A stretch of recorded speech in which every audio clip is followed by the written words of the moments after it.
What is it about the bizarre alliance of the United States and Israel when the whole rest of the world says this is genocide, this is unspeakable? The interesting question, why would the United States want to ally itself in that way? We don't ally ourselves with hardly anybody. I thought we were the king of the hill. What do we need this little corner, 7 million people? Israel has fewer people than the city of New York. I mean, what is this? Why are we being looked upon in the whole world as the funder and armor of what they're doing in Gaza, which is correct? They're not the only ones, but they're the major one. So, whoa, why isn't that question being asked?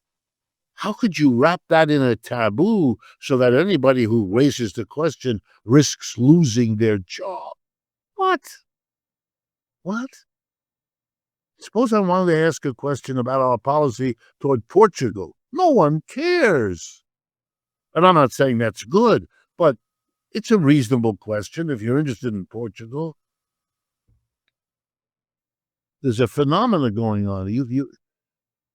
It's sad because if you are in any way connected to or part of the Jewish community, you have to realize, I'm sure they don't, but you have to if you're not crazy, that this is a change in the position of the Jewish people in the world that I don't see they'll ever overcome.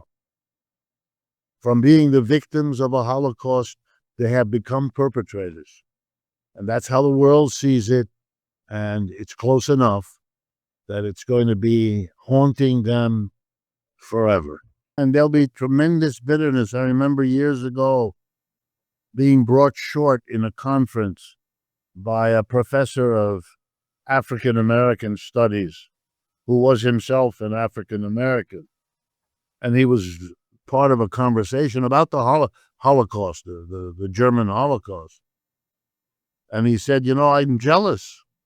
We had a Holocaust for several centuries called slavery in Africa.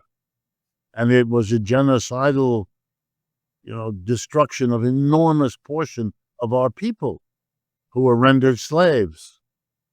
And nobody wants to talk about it anymore because there's a more popular recent example. And then he mentioned the Holocaust.